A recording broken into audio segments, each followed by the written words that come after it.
तो last episode में हमने देखा था कि गाय सायका से कहता है कि मास्टर ने गलती की है। तब सायका थोड़ा शौक होते हुए कहती है कि क्या, लेकिन फादर ने तो ये तुम्हारे लिए किया। जिस पर गाय कहता है कि मेरे लिए सीरियस स्वॉर्ड को डिस्ट्रॉय करना ये उनकी अकलमंदी नहीं बल्कि मूर्खता थी। तब सायका कहती है कि आखिर तुम्हें हो क्या गया है। जिस पर गाय सीरियस स्वॉर्ड के म्यान को देखते हुए कहता है कि कुछ भी नहीं। तब सायका कहती है कि मुझे यकीन है कि तुम एक दिन सीरियस स्वॉर्ड से भी अच्छा स्वॉर्ड बनाओगे और इसीलिए शायद फादर ने तुम्हें सीरियस स्वॉर्ड का ये म्यान दिया है। जिस पर गाय इस म्यान के 2 टुकड़े करते हुए कहता है कि ऐसा कभी भी नहीं होगा, क्योंकि सीरियो अपने आप में एक लेजेंडरी स्वॉर्ड थी जिसे कोई भी रिप्लेस नहीं कर सकता। और इतना कह के गाय इस म्यान को भी आग में डाल देता है। जिसके बाद अब सीन चेंज होता है और हम मार्कस के पैलेस को देखते हैं, जहाँ पर मार्कस अपने रूम में सोया हुआ था और इसने ठीक अपने बगल में अजुथा स्वॉर्ड को भी रखा हुआ था। जिस पर अब अचानक से अजुथा स्वॉर्ड का ये स्टोन चमकने लगता है और फिर इसमें से अजुथा स्वॉर्ड का ईविल सीधे मार्कस की ओर बढ़ने लगता है। लेकिन तभी अचानक से मार्कस की नींद खुल जाती है। जिस पर अब मार्कस जैसे उठ के अपने हाथों में देखता है तो देखता है कि अजुथा स्वॉर्ड तो उसके हाथों में है। और ये देखकर मार्कस अब थोड़ा शौक होते हुए कहता है कि ये कोई सपना नहीं था, ये वाकई में वही लेजेंडरी अजुथा स्वॉर्ड है। जिस पर अब तभी इस कमरे में मार्कस की सिस्टर आती हुई कहती है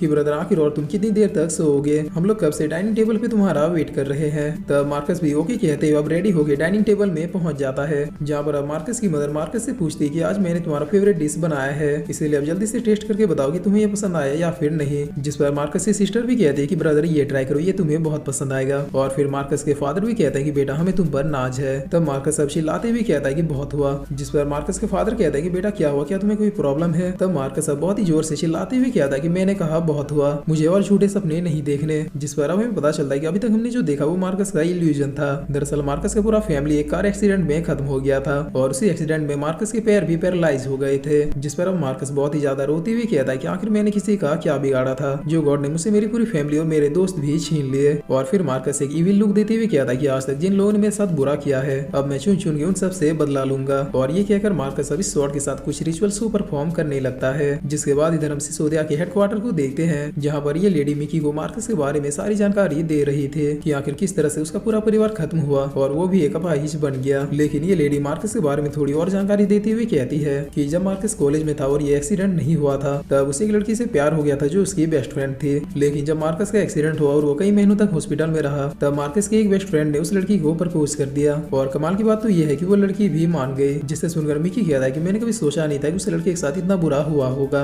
और अब मैं समझा कि आखिर क्यों मार्कस को अजुथा स्वॉर्ड की जरूरत थी। वो अब इस स्वॉर्ड की हेल्प से अपना रिवेंज कंप्लीट करेगा, यानी अब मुझे ज्यादा देर होने से पहले ही मार्कस के पास पहुंचना होगा। जिसके बाद अब सीन चेंज होता है और वापिस अब मार्कस को देखते हैं, जहाँ पर वही लड़की इतने दिनों के बाद मार्कस से मिलने आई थी। तब मार्कस अब अपने सारे इमोशंस को छिपाते हुए कहता है कि मुझे बहुत ही खुशी हुई कि तुम इतने दिनों के बाद मुझसे मिलने आई हो। जिस पर ये लड़की मार्कस से अब माफी मांगते हुए कहती है कि मैंने तुम्हारे साथ जो कुछ भी किया उसके लिए मैं बहुत ही ज्यादा शर्मिंदा हूँ। तब मार्कस कहता है कि तुम्हें मेरे सामने कन्फेस करने की जरूरत नहीं है, मुझे पता है कि तुम्हारी भी जरूर कोई मजबूरी रही होगी, इसीलिए मुझे तुमसे कोई भी शिकायत नहीं है। जिस पर ये लड़की कहती है कि मार्कस मैं दरअसल यहाँ पे तुम्हें ये बताने आई हूँ कि मैं और जॉर्ज शादी कर रहे हैं। तब ये सुन के मार्कस कहता है कि वो कांग्रेचुलेशन, ये तो वाकई में बहुत ही खुशी की बात है। जिस पर ये लड़की कहती है कि मार्कस क्या तुम्हें सच में इस बात से खुशी हुई। तब मार्कस कहता है कि मेरे 2 बेस्ट फ्रेंड एक दूसरे से शादी कर रहे हैं, भला इससे ज्यादा खुशी की बात क्या हो सकती है। मुझे वाकई में बहुत ही ज्यादा खुशी है कि तुम दोनों ने एक दूसरे का हाथ थाम लिया। जिस पर ये लड़की अब थोड़ा खुश होते हुए कहती है कि मुझे इसी बात की टेंशन थी कि कहीं इस न्यूज को सुन के तुम मुझसे नाराज तो नहीं हो जाओगे,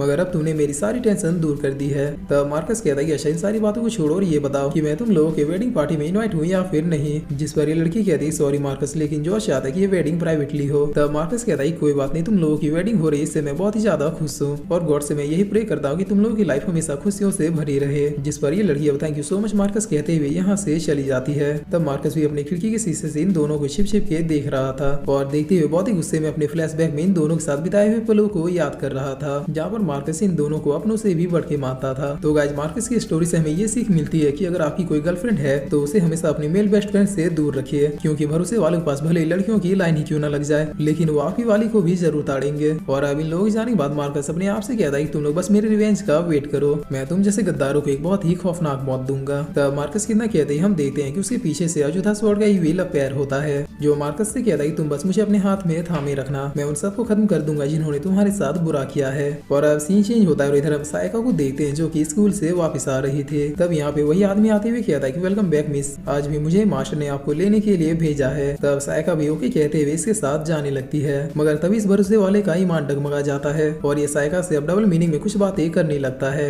लेकिन सायका इन बातों को इग्नोर करते हुए सीधे अपने घर जा रही थी और अब इस आदमी का हवसी दरिंदा जाग जाता है और फिर ये आदमी सायका को बहुत ही बुरी बुरी तरीके से हरास करते हुए कहता है कि मैं तुमसे प्यार करता हूँ, प्लीज अपने फादर से कह के मुझसे शादी कर लो। तब सायका कहती है कि तसुमी छोड़ो मुझे, अगर ये बात फादर को पता चल गई तो फिर वो तुम्हें काट डालेंगे। जिस पर तसुमी कहता है कि अब मुझे किसी बात का भी डर नहीं है, मुझे बस हर हाल में तुमसे शादी करनी है। तब सायका बहुत ही जोर जोर से हेल्प हेल्प चिल्लाने लगती है, जिस पर ये आदमी कहता है कि अब तुम्हारे चीखने चिल्लाने से कुछ भी नहीं होने वाला, क्योंकि यहाँ से दूर दूर तक सिर्फ मेरे और तुम्हारे अलावा और कोई भी नहीं है। लेकिन तब इस आदमी को ये खरगोश मारते हुए कहता है कि उसे छोड़ दो। तब इसकी ओर देखते हुए सायका कहती है कि गाय फाइनली तुम आ गए। जिस पर अब गाय कहता है कि तसुमी क्या तुमने सुना नहीं, मैंने कहा सायका को छोड़ दो। तब ये आदमी कहता है कि आखिर तुम खुद को समझते क्या हो, क्या तुम्हें ये लगता है कि मास्टर तुम्हें अपना दामाद बनाएंगे। जिस पर गाय कहता है कि आखिरी बार कह रहा हूँ उसे फ्री कर दो। तब ये आदमी बहुत ही गुस्से में अब गाय की ओर बढ़ते हुए कहता है कि आज मैं तुम्हारा खेल ही खत्म कर देता हूँ, तुम शुरू से ही मेरे रास्ते के कांटे बने हुए हो। और ये कहकर ये आदमी अपने पूरे पावर से एक पंच गाय को मारता है, मगर गाय सिंपली अपने सीरी वाले हैंड से इसके पंच को रोक लेता है और फिर इसके हाथ को मरोड़ते हुए पीछे धकेल देता है। जिसके बाद अचानक से सीरियो का ईविल और गाय को कंट्रोल करने की कोशिश करने लगता है। तब गाय भी सीरियो के कंट्रोल में आते हुए बहुत ही डरावनी तरीके से इस आदमी की ओर बढ़ने लगता है और बढ़ते हुए कहता है कि मुझे और ब्लड चाहिए। तब ये देखकर सायका अब चिल्लाते हुए कहती है कि गाय रुक जाओ, जिसे सुनकर अब गाय को वापस से होश आ जाता है। जिस पर ये आदमी अब तुरंत यहाँ से दौड़ के भाग जाता है और अब घर पहुंचने के बाद गाय एक अकेले कमरे में घुस के अपने हाथ से कह रहा था कि चुप हो जाओ, मैं तुम्हारे लिए किसी का भी खून नहीं करूंगा। और ये कहकर गाय अपनी सार में हैमर भी चलाने लगता है, मगर इसके बाद भी सीरियो गाय से कह रहा था कि मुझे और ब्लड चाहिए। तब इस आवाज से परेशान होकर गाय अब अपने सर को दीवार पे पटकते हुए कहता है कि चुप हो जाओ, मैं कभी भी तुम्हारे लिए किसी का खून नहीं करूंगा।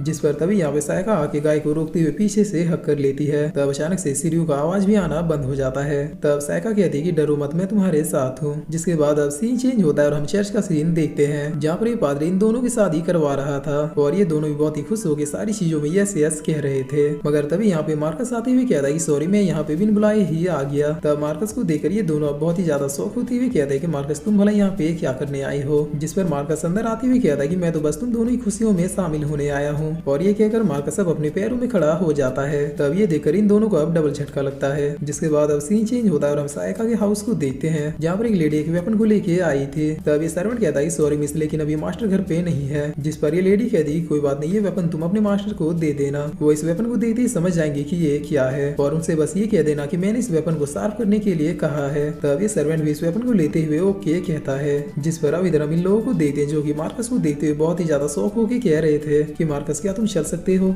तब मार्कस अब एक बहुत ही इविल लुक देते हुए कहता है कि मैं सिर्फ चल नहीं सकता बल्कि मैं दौड़ भी सकता हूँ और पल भर में किसी को खत्म भी कर सकता हूँ। और इतना कह के मार्कस अब सीधे इन दोनों की ओर बढ़ते हुए अपने अजूठा स्वॉर्ड को निकालने लगता है और फिर इन लोगों के ऊपर अब सीधे अटैक करते हुए कहता है कि मैं तुम दोनों को जिंदा नहीं छोड़ूंगा। और फिर इसी के साथ ये एपिसोड यहीं पे खत्म होता है।